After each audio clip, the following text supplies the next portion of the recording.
Europe 1. Le grand direct des médias, Thomas Joubert. Et la saison 11 de L'amour est dans le pré s'est achevée le 31 octobre dernier. Et seulement 2 mois après, M6 donne le top départ de la nouvelle saison ce soir à 21h.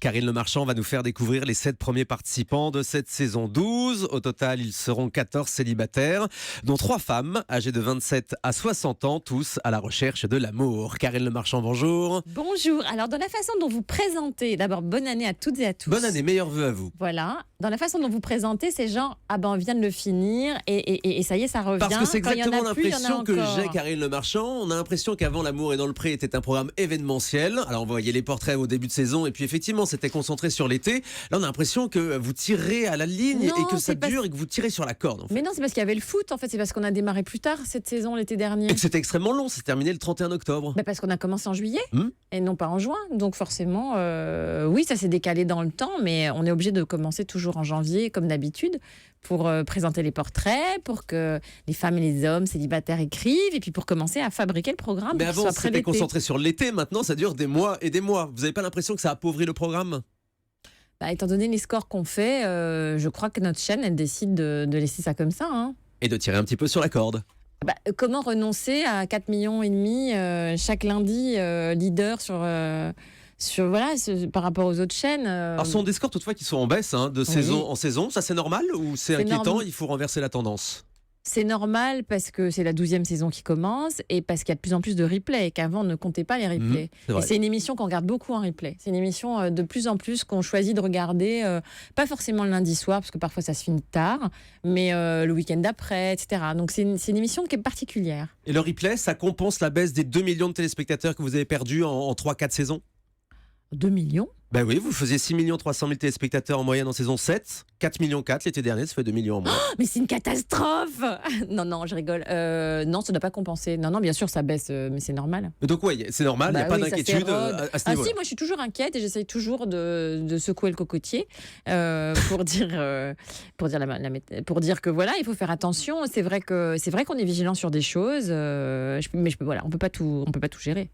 Vous pouvez pas tout gérer. En Non, tout mais cas, la c'est vrai que production fait maintenant- tout pour que la saison 12 soit une grande réussite avec, je l'ai lu ce matin dans Le Parisien, un retour aux fondamentaux. C'est ce que dit Virginie Matteo, la productrice. C'est ce que ça veut dire que vous êtes un petit peu égaré les années passées avec des candidats un petit peu moins sincères, peut-être un petit peu plus caricaturaux. Non, alors ils n'étaient pas insincères, ils n'étaient pas caricaturaux, mais c'est vrai qu'entre leur volonté, mais ça c'est valable pour plein de célibataires, parfois on veut rompre avec le célibat, on veut vraiment trouver quelqu'un, mais dans les faits, quand on est en phase de séduction, on ne fait pas ce qu'il faut pour trouver quelqu'un ou pour le retenir. Et c'est vrai que moi j'étais toujours surprise chaque saison, c'est vrai peut-être depuis 3-4 saisons, il y a eu quelques agriculteurs, on se dit mais qu'est-ce qu'ils font là ? Est-ce qu'ils ne prennent pas la place de quelqu'un qui veut vraiment trouver l'amour et qui a vraiment besoin de nous ? Chaque année, oui, il y en a 3-4 où c'est dommage en fait. Et oui, où ça marche pas finalement. Bah oui, mais alors s'ils sont célibataires, il y a des raisons. Hein. Je veux dire, c'est pas seulement qu'on les a pas trouvés. Hein. Il y en a Là, qui vous les sont- avez sentis plus motivés cette année. Là, c'est-à-dire, je pense que ce qu'a voulu dire Virginie, c'est qu'on a quand même bien 5-6 agriculteurs qui se revendiquent comme des paysans. Donc, c'est des hommes qui sont du terroir, avec l'accent, qui n'ont pas fait forcément d'études, qui ne vont pas chez le dentiste toutes les semaines. Non, mais oui, ce que je Ils veux dire, sont ils ne sont pas dans authentiques. l'apparence et qui sont vraiment authentiques, avec le cœur sur la main, et la plupart n'ont jamais connu l'amour. Ils l'avouent pas tous, mais c'est vrai que vous allez voir dans les portraits, il y en a beaucoup qui ont une petite histoire il y a 25 ans, et puis depuis plus rien quand même. Et certains ont des parcours de vie très difficiles, et c'est aussi Ah ouais. une des marques de fabrique de l'émission. Vous attachez à ces personnages avec ces parcours de vie difficiles. Ah oui, il y a des personnages cette année qui sont... mais moi j'adore cette saison.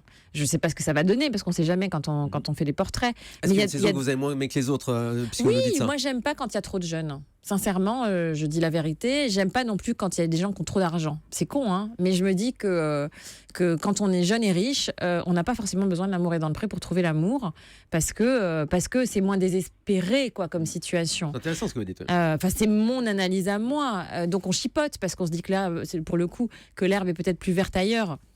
Donc en fait, on chipote entre les deux, on ne sait pas se décider, etc.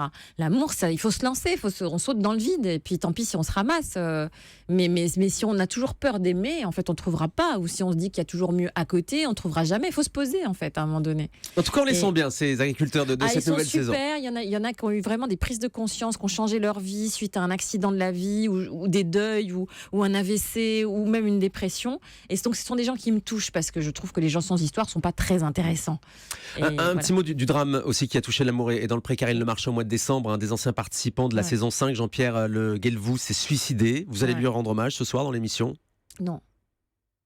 Je crois pas. Non, j'ai pas fait. Non, parce qu'on a tourné les voix avant qu'il se suicide. C'était en début de décembre.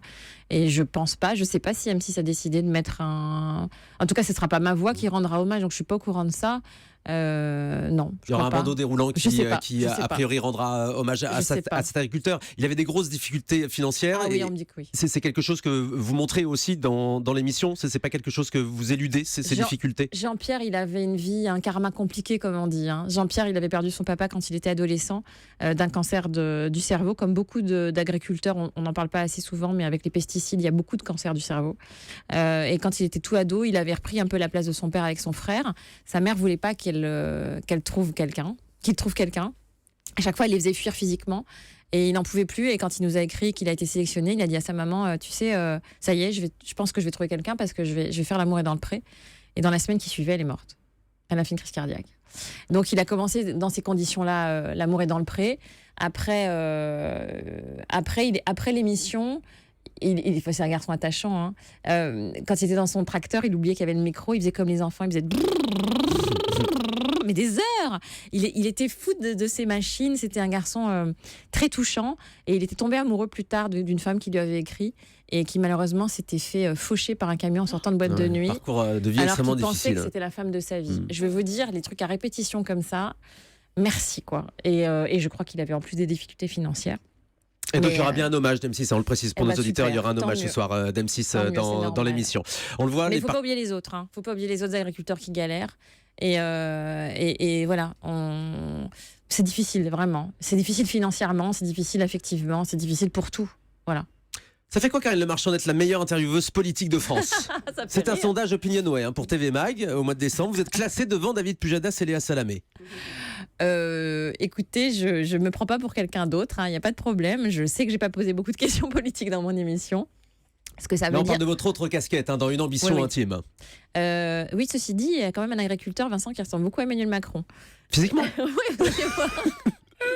Et vous verrez, il a une brebis qui donne parce que la pauvre n'a pas beaucoup nourri. Et on a décidé de l'appeler Brigitte. Mais... Vous verrez ça. Et donc non, quand même, on fait des petits hommages à l'autre émission. Bref. Ça revient quand il y a une ambition intime? Si Emmanuel Valls gagne la primaire ou Vincent Peillon, étant donné que les deux montent... Enfin, bon, bref, j'aimerais les avoir. Manuel Valls vous a dit oui, donc? Non, pas encore, pas du tout. Mais Vincent Peillon, lui, il veut. Oui, mais j'aimerais bien avoir aussi... Donc, j'aimerais bien avoir le gagnant de la primaire, j'aimerais bien avoir Emmanuel Macron. Lui, il a dit non pour le moment. Oui, pour le moment. Vous verrez bien, en fait, vous savez quoi, je vais tout faire pour la faire. Mais est-ce que c'est plus facile, Karine Le Marchand, d'avoir des hommes politiques de droite que de gauche? Parce que vous avez eu 4 candidats à la primaire de la droite, Juppé, Sarkozy, Le Maire, Fillon. À gauche, vous avez eu juste Montebourg. Non, Montebourg et Mélenchon. Mélenchon qui n'est pas candidat à la primaire de la gauche. Mais oui, mais il n'y avait pas d'autres qui se présentaient quand je tournais. Il y avait Benoît Hamon. Oui, ils n'étaient pas encore candidats. Mais donc c'était impossible, c'est ça, de faire cette émission avant la primaire de la gauche. Mais je ne pouvais pas. Benoît Hamon, finalement, m'a dit non, mais il n'était pas candidat à l'époque. Manuel Valls l'a fait début décembre. Vincent Peillon aussi début décembre. Donc je ne pouvais pas faire plus de gens de gauche. En plus de ça, j'ai 4 semaines de montage par personne. Donc c'était impossible de faire une émission spéciale. À regret. Parmi tous les candidats que vous avez interrogés, est-ce que vous pensez que vous avez interviewé le prochain ou la prochaine présidente de la République? J'en sais rien, je suis pas voyante. Et quand il ou elle sera élu, est-ce que vous demanderez de nouveau au vainqueur de la présidentielle de participer à cette émission? Mais je crois que cette émission, elle a initié un ton et qu'il faut qu'on le garde. Je crois que les Français ont besoin qu'on parle normalement à des gens politiques. Et donc, parler normalement, c'est pas leur cirer les pompes, mais c'est pas non plus les agresser tout le temps. Et ce ton-là, il faudrait qu'on le garde. Voilà. Donc ça va revenir? J'aimerais bien. Et quand? Je sais pas. D'ici la présidentielle. Si j'ai personne, j'ai personne. Je vais pas me parler à moi-même.